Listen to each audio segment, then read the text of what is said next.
Welcome back to the channel.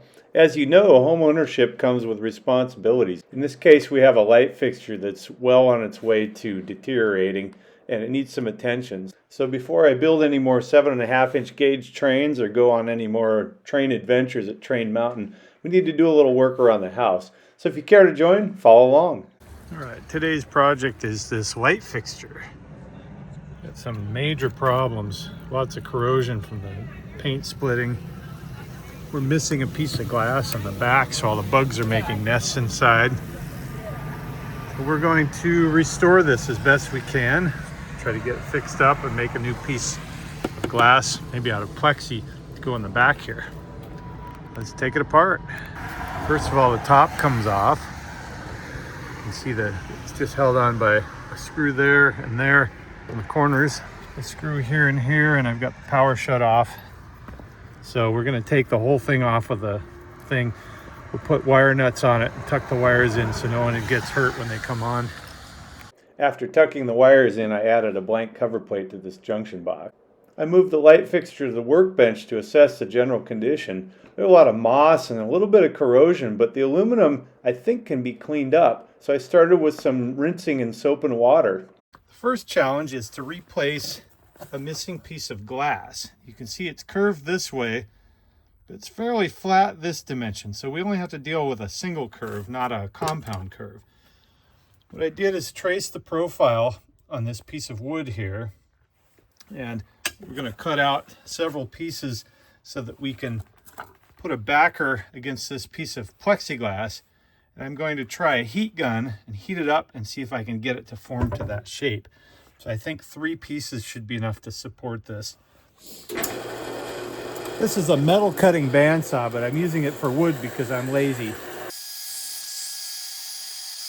The teeth on metal cutting bandsaws are generally smaller than what you would use on wood. So it takes a lot longer to get through it because they only take off a little bit at a time. You can tell by the small sawdust. Okay, there's 2 of the forms. I might end up widening these out with spacers just to cover, because I don't want to get any concavity to this thing on the edges. I don't want them to wrap down and around, so I think having spacers, and I also want to keep these parallel as much as possible.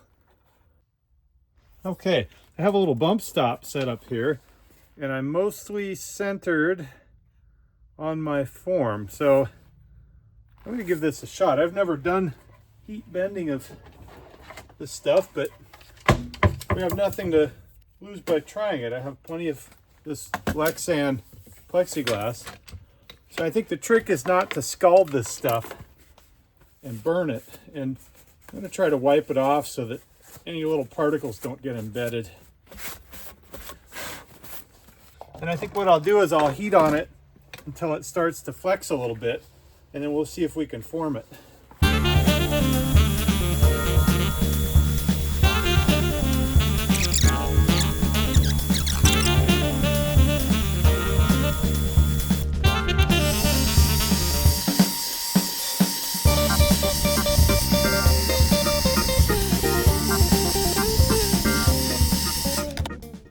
Next up, we've got some pretty serious corrosion. We have a steel base. This sits under the bulb holder like that, and it forms a mini junction box. No one will ever see it, but it's pretty corroded, so we want to protect that. And I think these are cast aluminium, as you would say in the UK, or aluminum. And you can see it's gone all sort of this powdery white from corrosion, and it's caused the paint to chip off. So I'm going to try to remove any remaining loose paint.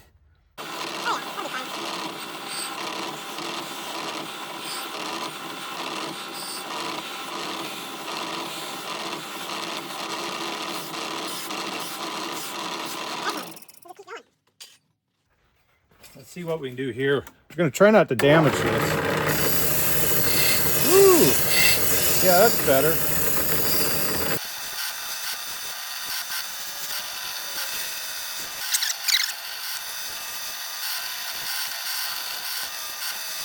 I thought this thing was a goner, but I think there's plenty of good metal left, so I think it's savable. I'll see what I can do on the base now.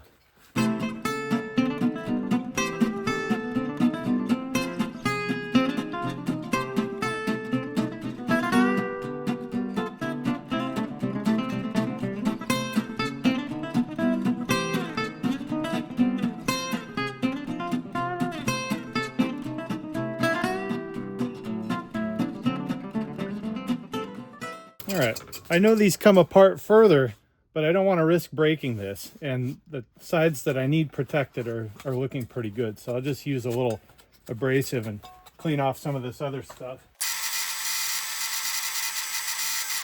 I've wiped this down with OSPHO, which is like a phosphoric acid. And I'm hoping to kill any of the oxidative reactions that have happened.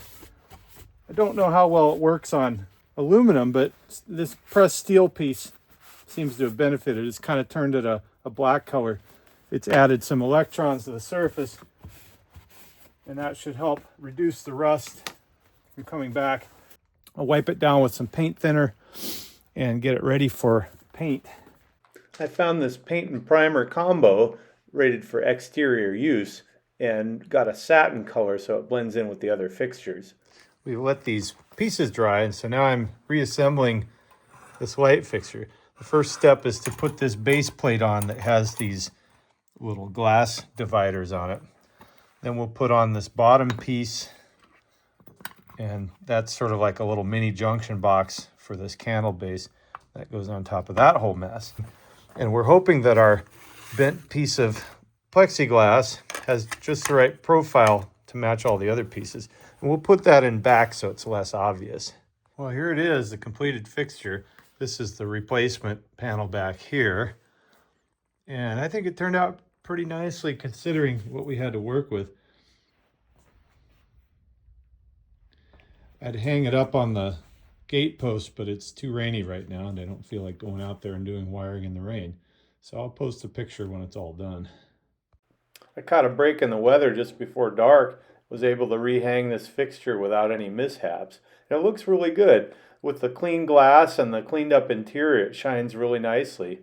I have a 7.5-inch gondola car project lined up for the next train build and some other home projects to do.